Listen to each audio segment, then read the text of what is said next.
Hello and welcome to your astrological vibrations for Sunday, December 17th, 2017 by Gaia Blooming. I am Mimi and our energy mantra for today is I show up and take part in building a new world. And today we have the new moon in Sagittarius happening. Now that new moon is actually in the morning for some of you. It's happening 10:30 p.m. Pacific time this evening. So if you want to arrange for any kind of new moon work, new moon ceremony, aim for about that time. Otherwise, good day to do it tomorrow. Before we build to a new moon, it's always great to do release energy because it is the dark of the moon. And then once that new moon energy hits that point, that is a point where the sun and the moon are in alignment. So these powerful energy beings that represent within us our solar energy, S-O-U-L-E-R energy, and our emotional or yin energy, with the moon being in alignment, is very powerful for taking aim, for her intentions. And that to me is really the focus of this new moon. Taking that aim, realizing this is the last moon of 2017 and we have done so much clearing work, and 2018 is a paradigm shift year. We're going to have Saturn shifting in just a few days. We're going to have Chiron shifting in the year. We're going to have Uranus shifting in the year. So there's some pretty big shifts, not to mention there's going to be 5 eclipses. Like 2018 is coming for us and like, hey, you ready? Hey, you ready? Well, this is the point where you're like, I've taken my aim. This is where I'm going. I am ready. What is your plan? Now, the other thing about new moons that's always interesting is that new moons kick off a new cycle. They kick off a 2-week cycle, they kick off a month cycle, and on a larger scale, they kick off a 6-month cycle. So until we have the full moon in Sagittarius in probably May, June, not sure exactly when it is in 2018. So we're going to be working 6 months into 2018. What do you want to bring into your world over these next 6 months? And what kind of world are you creating by creating your world, building your castle, and then combining those energies with everybody else in the world? So we want to have our focus in this energy. Now, before we have that new moon peak, we have the moon in Sagittarius making several connections, bringing these energies in to feed into this new world, new moon. So, moon will begin the day by connecting to Mercury. I spoke about that a little bit yesterday. You may get some interesting insights and dreams. I actually got a phone number and a class in my dream last night, and I reached out to my friend, like, do you do this? Because I know some people that need this. So, and when I woke up, I was like, I need a pen so I can write down the number. I don't even know if it was a real number, but I was like so insistent. Dream messages coming through for sure with that connection. So when you wake up, just pay attention. Was there anything that just was lingering there for you to notice? That's Lala's play sound. By the way, she gets a little mousy. She puts it in her mouth and then she runs around with it making that sound, just so you know. All is well. The next connection with the moon is moon conjunct Venus. Venus energy. Venus in Sagittarius. Venus in Sagittarius expanding our ability to love on ourselves. And I love this connection. It's happening at 20 degrees, which is a nurturing degree. Let's see, what time is it actually happening at? I didn't look at that. 10:30 a.m. Pacific time. So 12 hours. 12 hours before we reach that new moon. So that's perfect timing. Set the stage for this new moon energy. Take a bath. Give yourself good food. Drink some tea. Read a good book. Talk to a good friend. Whatever expands your personal self-love, whatever will expand your relationship with yourself, because we're going to get into this, because I feel like there's a strong essence, again, of truth of the self, truth of the soul, that's coming up in and through this new moon energy. And if we can get in that good state where you're feeling good, maybe you need to Abraham. Maybe you have to Abraham your day, to kick it off in order to feel good. Maybe it's just about laying in bed for a few hours in the morning just to, I love myself kind of thing, nurture yourself. Everybody's needs are different. So whatever your need is, good day to get into that with that moon conjunct Venus. Then things get interesting because the moon will then trine Uranus, and Uranus is conjunct Pallas, and the moon is also squaring Chiron. All of this is 24, 25 degrees. So 24 degrees, again, we have that degree of balance. We have that degree of harmony. Harmony is what we're striving for, and you will never be harmonious in the world if you are not being true to yourself. And I always say this, and I just think it has to be reiterated time and time again. Sometimes we are harmonizing with our distortions. Is that wrong? No, it's part of the learning curve, but it's also important through these energies with Saturn over these last couple days of Sagittarius to get really clear about what the truth of you is and where there may be distortions. Bring awareness to it. Awareness is one of the most powerful steps of healing that you can bring forward. So just notice, and chances are if there is a little distortion, you're going to feel a little edgy. You may feel a little, going on, even as you may stand up for that distortion. That's not quite in your harmonious state. So just be aware of that in and through this. Yeah, clearing distortions takes time. No blame, no shame, just awareness. Always awareness. Speaking of that awareness energy, Uranus conjunct Pallas. We talked about this yesterday. Pallas is that patriarchal energy, and this is where many of our distortions come from because that has been the foundation we have built our lives upon. But that foundation is kind of dissipating, shifting, changing. And like I said, the yin is rising, where we're realizing the power of the yin, the power of listening to your intuition, the power of being guided to that.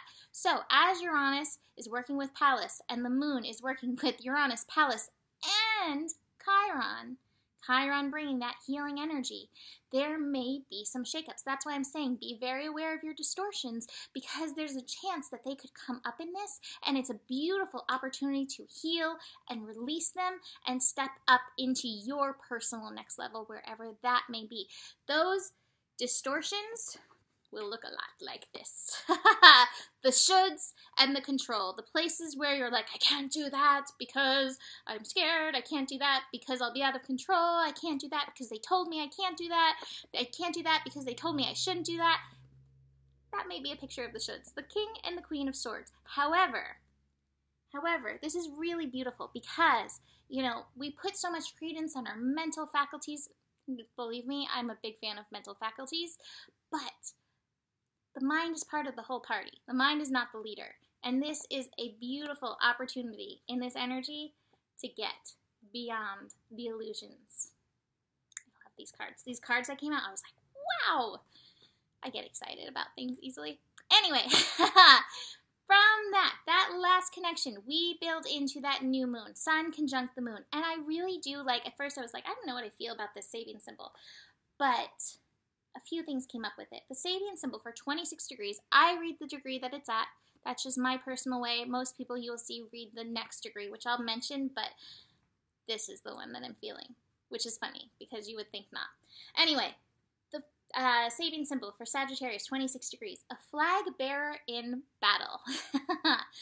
Again, why you would be like, really, you like that one? But I do. The next degree, Sagittarius 27, which you'll see around a sculptor at his work, which I do like because I do think we're sculpting Brave New World right now.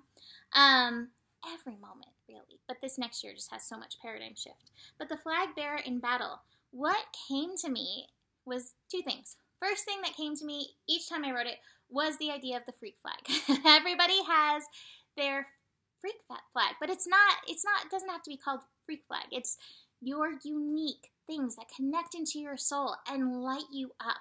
This is a call to stand in the truth of your freak flag. It's hard to say that many times over. Stand in the truth of that. Raise your flag. Fly your flag. Maybe your flag is pink hair. Maybe your flag is purple hair. Maybe your flag is talking to kitty cats. Maybe your flag is, I don't know. There's so many different things. What makes you light up? It doesn't have to make you unique. Some people get so caught up like, I don't know, I want to be unique. Don't get caught up in that. Just get caught up in what lifts you up and fly that flag. And that's the other thing that came to me. And I tried to find it, and I feel like it's something from the story people. I love the story people. I post them occasionally on Gaia Blooming. But there's a chance it's something else. But it's basically like, I love you so much. Like, I will fly your flag and sing your praises forever, kind of thing. And I wish I could find what it was. It's so beautiful. I think it's on a card that I have. And that's the second thing that I thought of. And I think that's what the universe feels for us. You know, like sometimes this patriarchal society, or just society in general, not even giving it a label, society in general is like, fit in the box, be in the box. And we kind of like tuck our flags in the box. And the universe is like, no, I will fly your flag forever and I will sing your praises because you are a child of the divine universe. This is where we want to stand in and through this energy. This is what we want to know. Even if we don't know anything else, let go of anything else that you think that you may know. Let go of all that. Stand in. You are a divine child of the universe, and the universe wants you to fly your flag, and the universe will sing your praises forever. So those are the two things that came up with that, which is why I liked it so much. I like the sculpting thing as well. I believe we are in a state right now of building new world with all of these major paradigm shifts that are going on. But like I said, we do that every day anyway, but it just feels very potent right now. So this is an opportunity. What is your plan for the next 6 months? What would you like to see in your life? What energies would you like to embody in your life over these next 6 months? This is the time. Now is the time. And leading up to that new moon is a great time to shed those things that hold you back from that. So, again, let me show you these cards. Wow. Okay, so, King and Queen of Swords. I know everything, and I am very strict in what I know. No. Everything's a state of evolution. Everything's changing, and what we know, moment to moment, changes. And it's good to get beyond that illusion, because that's when we can come into divine harmony. Harmony with the mind, the mental energy. Harmony in the heart. Listening to the beat of our soul and following that beat.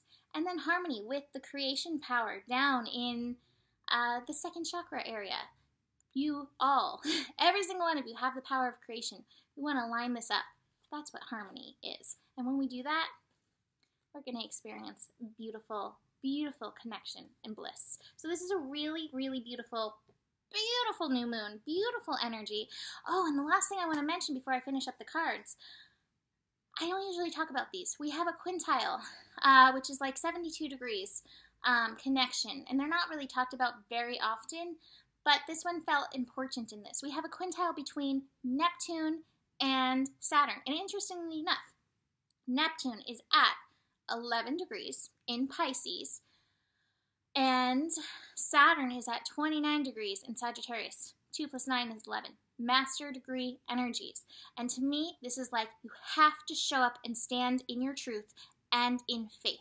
That to me is the connection of that energy. And I was like, I'm bringing that in. That is just a little pow magic just to add on to this new moon fire. All right, so 3 cards, they came flying out of the Sacred Travelers. I'm going to read the first 2. I'm not going to read the first 2, but show you the first 2. Unknown territory. Brave new world. You're exactly where you need to be in building this. Valiant courage. Take action with passion. Soul passion. Be aligned with that. Be aligned with your inner yin and take that action. Let that yin lead. And then, beautifully, I'm going to read this one. Wondrous universe. Look at that. Oh, look. Oh, it's Saturn. There's Saturn. Hey, Saturn. Walk in beauty. Card meaning, you live in a beautiful and wondrous universe. You are a beautiful being. Take the time to see and cherish the wonders of life wherever you go. It transforms your life. There is a remarkable beauty within you. Simply acknowledging it allows it to surface even more. The time you take to create beauty in your home will manifest in your life. In Native traditions, walking in beauty means to honor all the natural cycles of life and to experience a sacred communion with the Creator in all things, including oneself. The sacred traveler wants you to know there's always beauty around and within you. The sacred traveler is constantly looking for, embracing the majestic, wondrous universe in all its forms. You can hear it in the song of an early morning bird. You can smell it in the aroma of freshly baking bread. And you can see it in the way the clouds float across the sky. The more you seek beauty, the more it will find you, and the more you will find yourself in a beautiful world. Take that as you work your creative magic power. And to finish up, From the Universe Has Your Back. There is nothing sexier than my authentic self. Fly that flag. And the moment I realign with love, clear direction is presented to me. As we create this world, we want to align with love within each and every single one of us. That's what's gonna make the change ultimately, I believe. All right, so that's it for today. Sign up on my email list if you are interested in the astrology class. I will post that below the video, so you can click that link and just sign up, and you will be notified as soon as I make decisions and get it out there. Book a reading.